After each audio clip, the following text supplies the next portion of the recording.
Assalamualaikum warahmatullahi wabarakatuh. Alhamdulillahilladzi khalaqal mauta wal hayata liyabluwakum ayyukum ahsanu amala wa huwal azizul ghafur. Asyhadu an la ilaha illallah wahdahu la syarikalah wa asyhadu anna Muhammadan abduhu wa rasuluhu la nabiyya ba'dah. Allahumma salli wa sallim wa zid wa karim ala sayyidina wa habibina wa syafi'ina wa maulana Muhammadin wa ala alihi wa sahbihi ajma'in, amma ba'du. Faqad qala Allah ta'ala fi kitabil karim, a'udzu billahi minasy syaithanir rajim, bismillahirrahmanirrahim. Innal ladzina qalu rabbuna Allah tsumma istaqamu tatanazzalu 'alaihimul malaikatu alla takhafu wa la tahzanu wa abshiru bil jannati allati kuntum tu'adun. Shadaqallahul azim wa shadaqa rasuluhun nabiyul habibul karim wa nahnu ala dzalika minasy syahidin wasyakirin walhamdulillahi rabbil alamin. Puji dan syukur marilah sama-sama kita panjatkan kehadirat Allah yang telah memberikan limpahan nikmat kepada kita semua, sehingga dengan nikmat tersebut mudah-mudahan kita masuk ke dalam golongan hamba Allah yang bersyukur. Salawat dan salam tak lupa kita curahkan kepada Nabi kita Muhammad sallallahu alaihi wasallam. Salawat dan salam tak lupa kita curahkan kepada keluarganya, sahabatnya, dan insya Allah kepada kita sekalian sebagai umatnya yang setia terhadap ajaran yang dibawanya.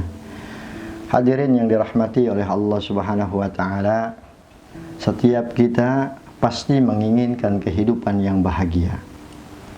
Baik itu seorang pedagang yang menjajakan dagangannya, atau seorang guru yang mengajar kepada para santri dan murid-muridnya, atau seorang karyawan yang mulai dari berangkat dari rumah menuju tempat pekerjaannya, semuanya menginginkan kehidupan yang bahagia. Imam Al-Ghazali di dalam kitab Kimyatus Sa'adah menyatakan bahwa yang namanya orang bahagia itu adalah orang yang telah mencapai ketenangannya ketika dia menghadap Allah Subhanahu wa ta'ala. Hidupnya penuh dengan keistiqomahan. Hal ini menjadikan sebuah acuan untuk kita sebagai umat Nabi Muhammad sallallahu alaihi wasallam, bahwa sesungguhnya orang yang bahagia itu adalah orang yang istiqamah dalam melaksanakan seluruh perintah Allah Subhanahu wa taala.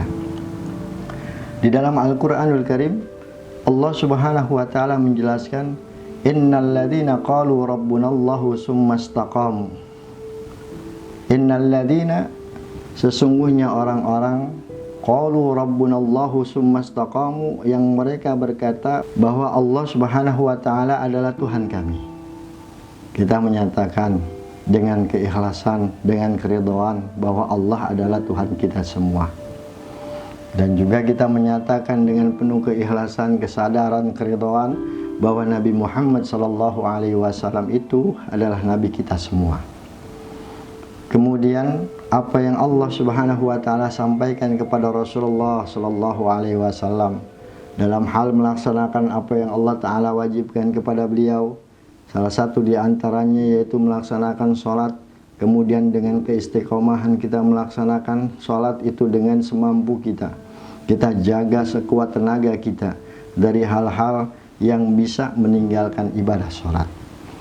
Kemudian seperti lagi halnya puasa, ketika Allah sampaikan kepada Rasul yang mulia untuk kita dapat melaksanakan ibadah puasa dengan keikhlasan kita, dengan keridhaan kita, maka kita turuti apa yang Allah Subhanahu wa taala perintahkan kepada Nabi kita Muhammad sallallahu alaihi wasallam. Kita jalankan dengan keikhlasan yang penuh, dengan keistiqomahan yang penuh. Itu adalah ciri daripada kita melaksanakan pengakuan kita bahwa Allah adalah Tuhan kita semua. Ketika Allah Subhanahu wa taala melarang untuk kita berjudi, untuk tidak berjudi, untuk tidak meminum minuman keras, untuk tidak bernarkoba, kemudian dengan keistiqomahan, keikhlasan kita tinggalkan semua apa yang dilarang oleh Allah Subhanahu wa taala. Summa istaqamu, kemudian istiqamah dari hari ke hari, dari minggu ke minggu, dari bulan ke bulan. Allah Subhanahu wa taala perintahkan itu kepada kita sebagai umat Nabi Muhammad sallallahu alaihi wasallam. Ikhlas dan ridha semua kita laksanakan. Maka ketika Allah Subhanahu wa taala memberikan kita umur panjang, dari muda, kemudian lagi sampai menjelang tua, atau bahkan sampai menjelang akhir hayat kita. Keistiqomahan itu terus menerus kita jaga dari hal-hal yang bisa mencegah dan merusak keimanan kita kepada Allah Subhanahu wa taala. Summastaqamu tatanazzalu alaihimul malaikatu. Kemudian ketika seorang hamba yang taat tadi, yang penuh dengan keistiqomahan kepada perintah Allah dan dalam menjauhi seluruh larangan Allah Subhanahu wa taala, si hamba ini sedang mengalami syakaratul maut. Sudah sampai tiba saatnya. Seperti halnya Allah Subhanahu wa taala jelaskan di dalam Al-Qur'anul Karim, walladzina idza asabathum musibatun qalu inna lillahi wa inna ilaihi raji'un. Si hamba ini sedang mengalami syakaratul maut. Masya Allah, sakaratul maut banyak diceritakan oleh para alim ulama kita, bersandarkan kepada pendapat-pendapat para alim ulama, para fuqaha. Kemudian ada juga pendapat yang bersumber daripada hadis Nabi kita Muhammad sallallahu alaihi wasallam. Orang yang sedang mengalami syakaratul maut adalah keadaan terhebat yang sungguh tersakiti. Semua syaitan datang kepada hamba Allah yang taat ini untuk menggoda hamba Allah Subhanahu wa taala yang istiqamah ini. Dia menyerupai ayahnya atau menyerupai ibunya atau menyerupai gurunya untuk bisa menggoyahkan ketauhidannya dia kepada Allah Subhanahu wa taala. Ada yang membisikkan dia dengan kalimat, ikuti saya, la ilaha illa ana. Itu adalah syaitan, iblis laknatullah. Kalau seandainya hamba Allah Subhanahu wa taala tadi yang dari kecil kemudian tumbuh dewasa, kemudian menjadi tuanya selalu istiqamah dalam melaksanakan perintah Allah, dia tahu yang datang adalah bukan sebagai seorang tua atau gurunya atau orang yang mengajarkan kebaikan. Dia tahu itu adalah iblis laknatullah. Maka dia akan selalu mengucapkan kalimat yang diajarkan oleh Nabi kita Muhammad sallallahu alaihi wasallam. Dia akan mampu menyebut kalimat Allah, la ilaha illallah Muhammadur Rasulullah. Orang yang sedang mengalami syakaratul maut sama seperti halnya orang yang sedang menghunuskan benda yang sangat tajam, menikamkan di tempat yang sama sebanyak 70.000 kali lipat. Masya Allah, sakitnya luar biasa. Itulah kesakitan daripada sakaratul maut. Kemudian berbisiklah para keturunannya, entah itu anaknya atau kerabatnya atau bahkan gurunya atau bahkan temannya, membisikkan kalimat tauhid, la ilaha illallah, la ilaha illallah. Karena si hamba ini adalah hamba yang taat, beribadah kepada Allah Subhanahu wa taala, maka dia akan dengan mudah mengucapkan kalimat tauhid, la ilaha illallah. Summastaqam tatanazzalu alaihimul malaikah. Sebelum dia mencapai habis daripada ruhnya keluar dari jasadnya, para malaikat Allah Subhanahu wa taala perintahkan untuk turun bergelombang. Mau ngapain para malaikat turun? Atas perintah Allah Subhanahu wa taala, mereka memberikan kabar gembira. Ala takhafu wa la tahzanu. Janganlah kamu takut, janganlah kamu bersedih hati. Wa absyiru bil jannah. Allah Subhanahu wa taala perintahkan kepada para malaikat untuk memberi kabar gembira bahwa hamba Allah yang taat dari masa kecilnya dia melaksanakan ibadah kepada Allah hingga tumbuh dewasanya sampai dia tuanya menghadapi syakaratul maut, para malaikat turun berbondong-bondong memberikan kabar gembira, yaitu tempat yang akan ditempatkan dia di akhirat kelak, yaitu Jannatun Naim, surga yang penuh dengan kenikmatan. Makanya kalau ada orang yang meninggal ahli ibadah, Masya Allah wajahnya enak banget, dilihatnya enak, senyum, seakan-akan beliau ini adalah melihat orang yang melihat satu tempat yang sungguh luar biasa nikmatnya. Itulah gambaran yang Allah Subhanahu wa taala sampaikan kepada para malaikat, yaitu berupa wa absyiru bil jannah, berupa surga yang penuh dengan kenikmatan. Maka insya Allah mudah-mudahan kita semua Allah Subhanahu wa ta'ala takdirkan untuk menjadi penghuni surganya Allah Subhanahu wa ta'ala. Wa absyiru bil jannati allati kuntum tu'adun. Itu adalah janji yang Allah Subhanahu wa ta'ala berikan kepada orang-orang yang senantiasa istiqamah dalam melaksanakan perintah Allah Subhanahu wa ta'ala. Istiqamah itu adalah satu hal yang mudah diucapkan, akan tetapi sulit untuk dikerjakan. Karena banyak sekali rintangan dan godaannya. Ketika dia istiqamah dalam melaksanakan kewajiban sholat, dia diberikan rasa malas, dia diberikan rasa enggan. Saat dia mampu melaksanakan ibadah puasa, juga sama, dia diberikan rasa lapar yang luar biasa. Entah itu cobaan dari temannya datang menyodorkan makanan atau minuman yang enak-enak, yang lezat-lezat. Keistiqomahan itu sungguh sangat luar biasa cobaannya. Tapi kalau seandainya dia selalu meningkatkan keimanannya kepada Allah Subhanahu wa ta'ala, maka dia akan mampu untuk keluar daripada cobaan yang dibisikkan oleh iblis laknatullah kepada dirinya. Ada orang yang senantiasa sulit meninggalkan kemungkaran, sulit untuk meninggalkan apa yang Allah Ta'ala larang, seperti halnya minum, seperti halnya berjudi, Masya Allah, seperti halnya berzina, dan lain sebagainya. Dia sulit untuk meninggalkan apa yang Allah Subhanahu wa ta'ala larang. Akan tetapi, kalau seandainya si hamba Allah ini terisi iman dan takwanya secara tebal, secara utuh, maka insya Allah semuanya akan bisa dihalaukan.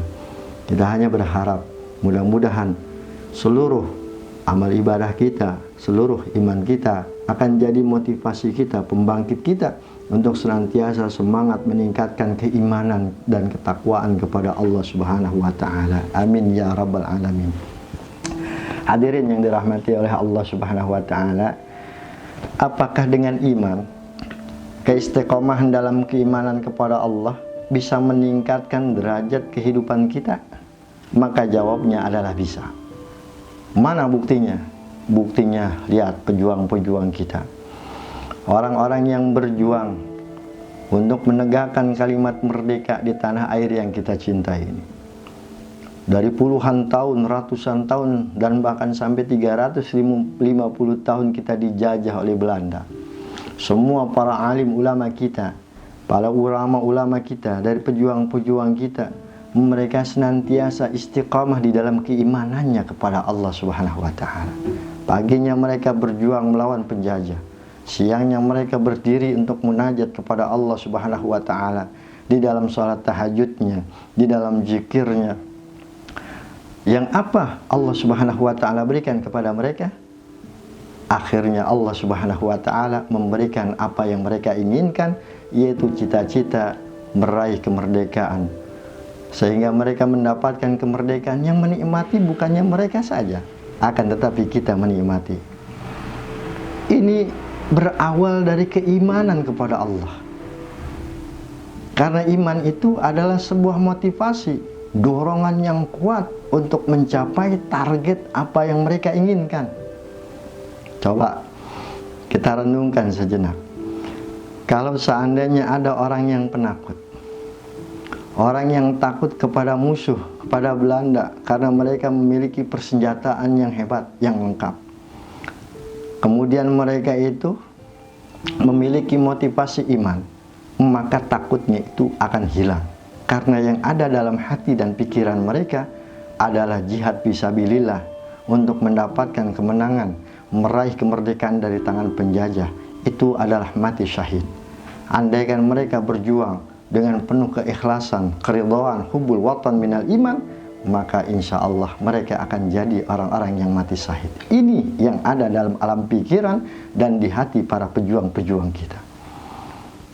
Setelah itu apa yang Allah Subhanahu wa ta'ala berikan?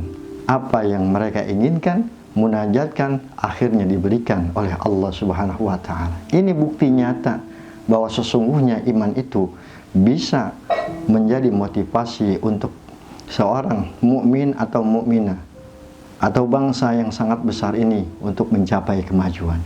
Kalau dulu para pahlawan-pahlawan kita berjuang atas dasar keimanan mereka, direalisasikan dengan cinta kepada tanah air, maka insya Allah pada masa-masa setelah merdeka kita mengisi kemerdekaan dengan keimanan, maka insya Allah Allah Subhanahu wa Ta'ala akan memberikan kita sebuah negeri yang baldatun thayyibatun wa rabbun ghafur. Apakah ada dalilnya, Ustaz? Ada, banyak di dalam Al-Qur'anul Karim. Mana dalilnya? Walau anna ahlal qura amanu wattaqau la fatahna alaihim barakatim minas sama'i wal ardh. Andaikan penduduk negeri ini beriman, bertakwa kepada Allah Subhanahu wa Ta'ala, la fatahna alaihim, maka akan kami bukakan untuk mereka semua barakatim minas sama' wal ardh, pintu keberkahan dari langit dan dari bumi. Masya Allah. Ini adalah motivasi untuk kita semua agar senantiasa menjaga keimanan kita kepada Allah Subhanahu wa Ta'ala. Kalau iman ada pada diri seorang pengusaha, maka pengusaha tersebut akan menggunakan keuntungannya itu dari hasil usaha itu untuk meraih ridha dan rahmat Allah Subhanahu wa Ta'ala. Kalau seandainya seorang pengusaha tanpa iman, maka akan melahirkan sifat serakah, sifat rakus. Seorang menteri kehutanan saja atau petugas kehutanan, andaikan tidak memiliki keimanan yang kuat, maka dia akan menjadi orang-orang yang rakus di dalam hutan. Habis dibantai semua, ditebang semua pohon untuk mencapai target kekayaan. Tidak memikirkan akibat daripada hutan yang mereka tebang pohonnya.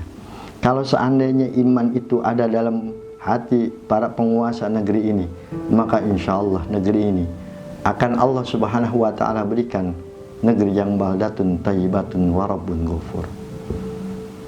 Hadirin yang dirahmati oleh Allah Subhanahu wa Ta'ala, ini saja yang dapat Al-Fakir sampaikan sebagai motivasi untuk kita semua, bahwa sesungguhnya hidup itu adalah sementara. Yang akan diberikan kebahagiaan oleh Allah Subhanahu wa Ta'ala adalah orang-orang yang istiqamah di dalam keimanannya kepada Allah dan Rasulnya. Maka insya Allah kita akan mendapatkan kehidupan bahagia dunia dan bahagia di akhirat, seperti halnya yang sering kita munajatkan kepada Allah Subhanahu wa Ta'ala, Rabbana atina fid dunya hasanah wa fil akhirati hasanah wa qina adzabannar.